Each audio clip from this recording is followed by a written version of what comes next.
Welcome to episode 23 of 100 Objects that tell the history of Summerhill School. This object is the computer.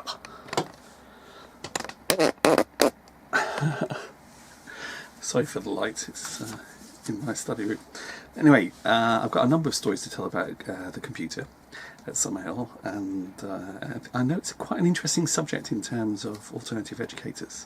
I was at a conference in Italy celebrating alternative education. It was like a big festival, and they had sort of Montessori schools and Steiner schools and loads and loads of different stalls celebrating schools and exhibitions, and then loads of workshops in which they presented. And I was outside in a tent with an audience, and there were about 3 of us in the panel, and our job was to chat about computers and technology, information technology and learning.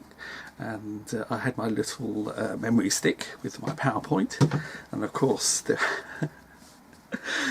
only electricity was for the mic and the speaker system. There was no screen, and the daylight wouldn't have allowed me to use any projectors, and there was no projector anyway, so immediately I had to rethink my presentation. But it was interesting because the speakers from like Steiner and alternative education were in a sense anti-computing and technology. They saw it as a way of sort of dehumanizing people through learning online, and learning using phones, and learning using mobiles, and learning using laptops. And there was quite a discussion. I mean, I actually linked their criticism of it with that of writing, because reading and writing and printing, in fact, printing especially, was seen to be a technology that would force people to, not force, but change behaviour, so that because people read alone, therefore it would destroy community, because people would be sitting in their rooms or wherever in the library, but they would be reading by themselves. Yeah, and then they would also be introduced to these worlds of falsehoods and lies called novels that would distort their whole imagery of the world around them, which were very similar criticisms, in fact, to that of information technology use in children's learning at the conference. Anyway, when I arrived at Summerhill, there were, as far as I'm aware, there were about two computers, maybe, or 3. There was a computer in the staff room for the staff that you could use for writing documents, and it was connected to a printer, and then you had a photocopier, so you could do worksheets and things, and use the internet as well, I think, later on. And then there was a sort of computers a computer in what was then the maths room, which was across the field next to the science lab, so you'd have to walk from the main school building across the field. And Justin, who was then maths teacher, he wanted it to be called Justin's Field. I think it got to be known as the sand field, because where the little kids lived is by the field as well. So you have to cross that field, and then you go into an old building that was the stables, in fact, I think, and it used to house A.S. Neil's car in there. And it was converted into classrooms.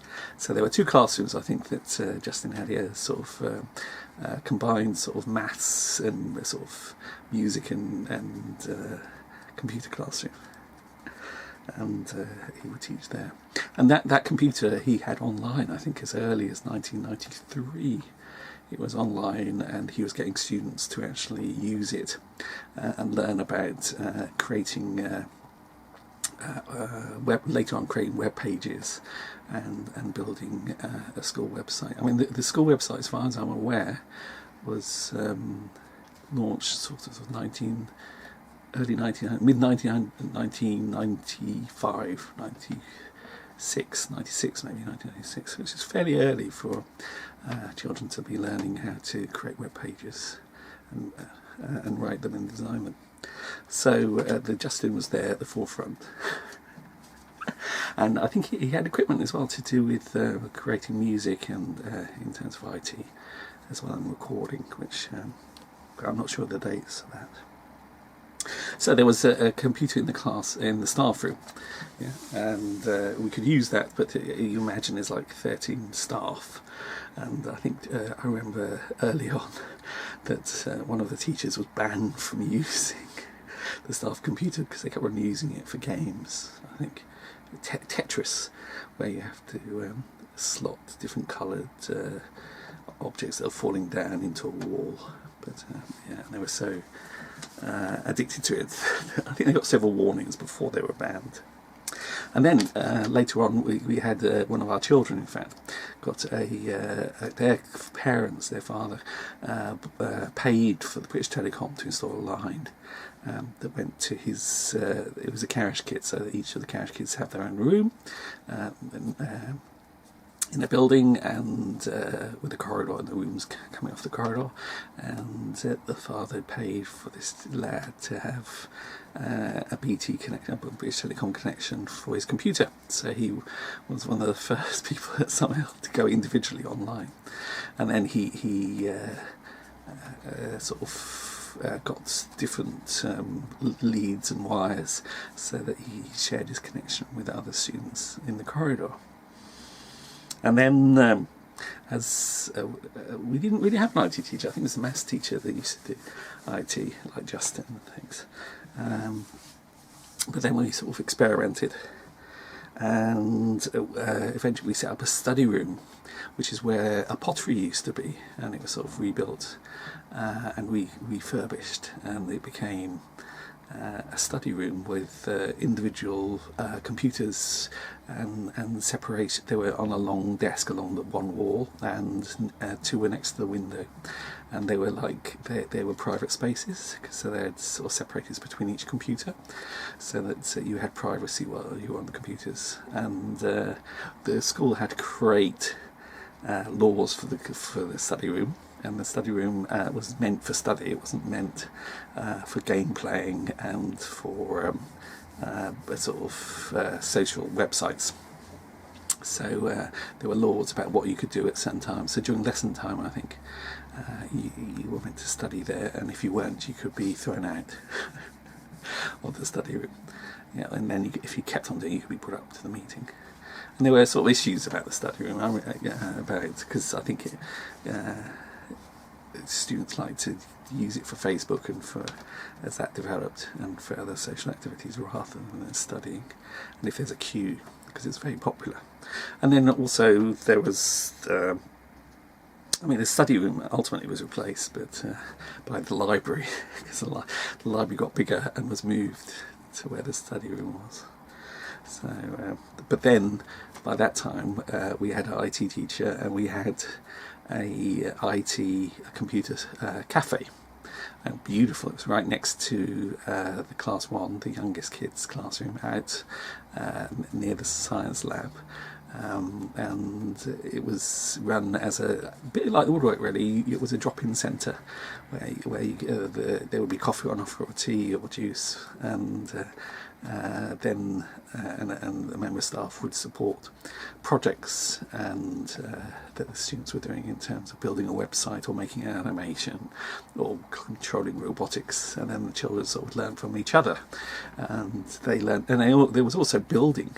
They started building their own computers, so they would take a computer apart and rebuild it, and then buy different things for sort of sound chips and other boards for playing better games and creating music or whatever. So it's a very interesting place to go, and a very interesting way of developing from the study room into a place that was supported by an adult who was very, very sort of well read and well practiced within the use of computing and IT and software, and therefore could support the students as they needed it. Now, so that was which still exists. The computer cafe is a wonderful place. Then and then the students sort of book it for evening times. And evening times you get like eight students or more, in fact, playing some 3D shooting game.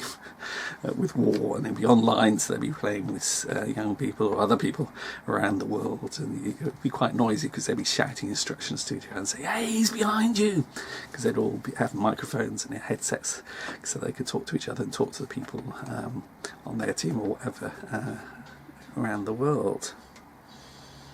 And there's one interesting tribunal case that I liked, which Ian, who was a maths teacher, there was a case to do with the study room. I can't remember what the case was exactly about, but Ian did a lot of research into the case.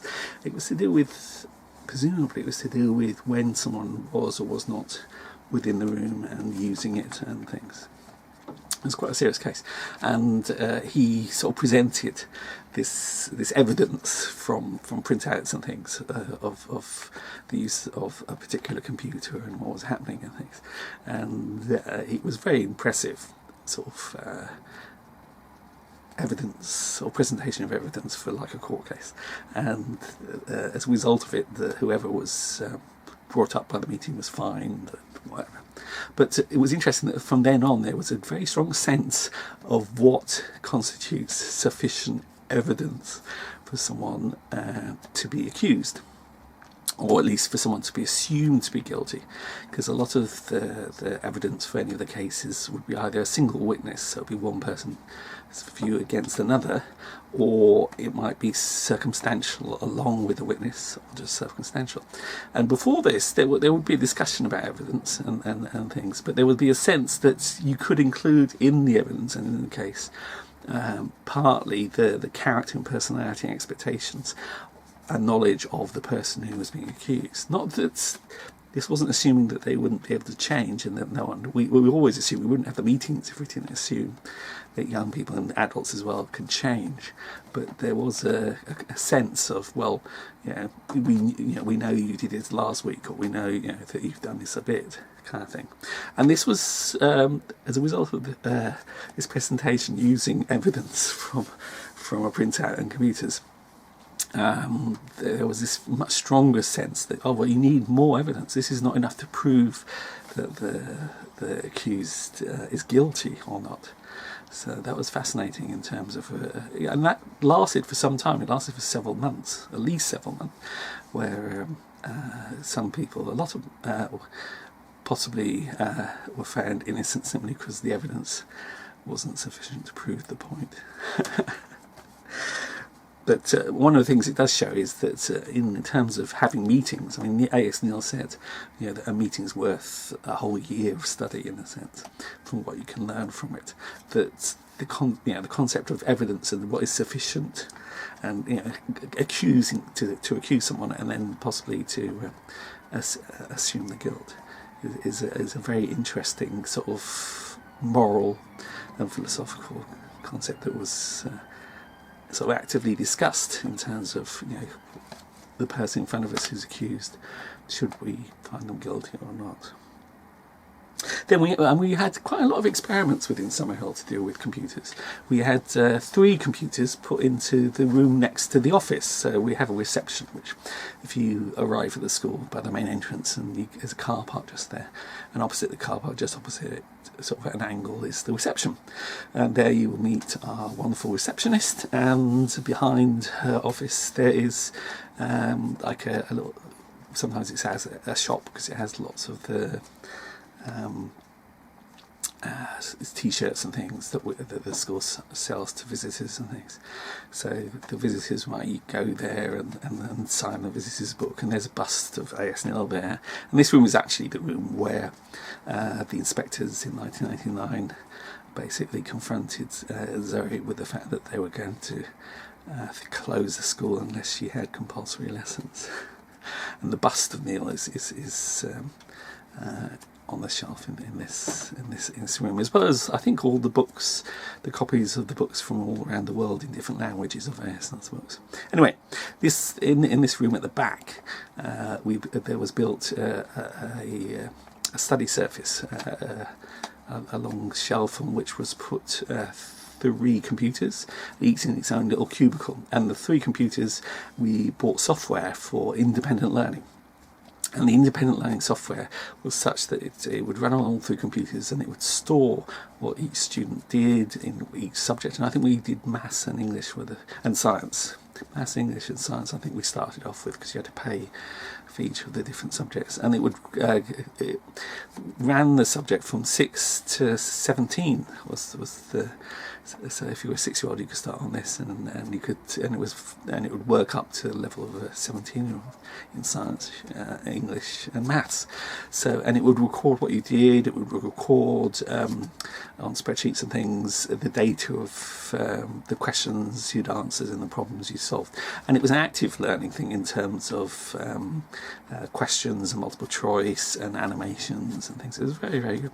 The only issue with it was that because it was at this space, which is by the entrance of the school, it was a bit isolated from the rest of the school, and we didn't really have the staffing to actually support. And it was because it was meant for those students that would either not go to lessons and would simply prefer, possibly if they wanted to learn, they'd prefer to learn by themselves. So it was giving them that option and looking at how Summerhill would address the issue that the inspectors might raise, is how do children do self-study?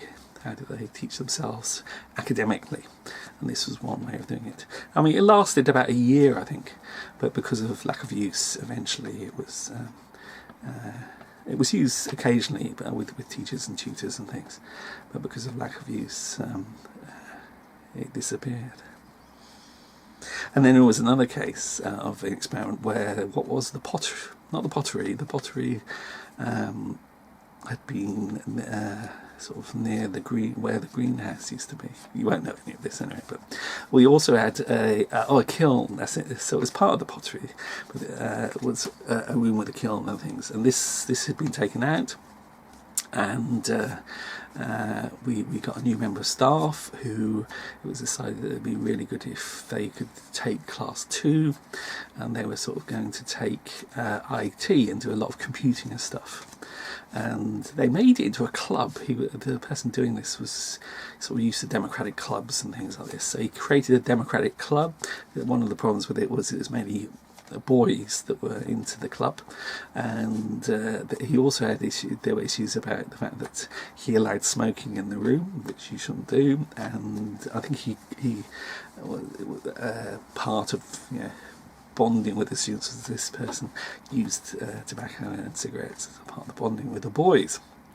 And and as a result, it wasn't seen to be necessarily open space. And another issue was, but it was quite very active with the boys in terms of IT and learning and things and making things. But it didn't work in the end, because it also, not only was it not seen to be open for all the girls, in terms of the atmosphere was a bit male dominated.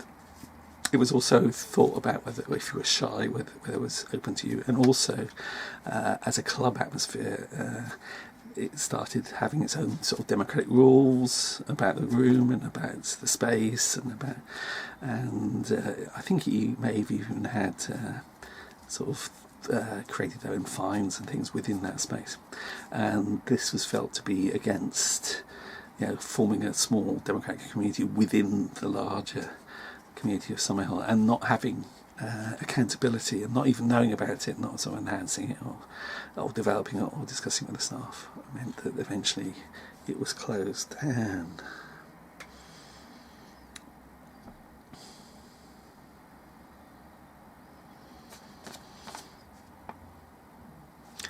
There's one story that I'll end with. I mean, I have mentioned about the study room and things and computer laws, but all the way through, since we've had computers, and then we had eventually with the mobile phones, and then we had all the game playing and things, that there's always been laws to do with when can you play games on computers, because it's a big debate sometimes in the meetings, and it goes either way sometimes. But one of the things that normally has been fixed is that you shouldn't be able to play games or watch films or use social sites during lesson time, so that computers could be used for other things during lesson time, but not in terms of social entertainment and gaming, because a number of the staff and the children thought that these things may not be able, that some students may not be able to control these.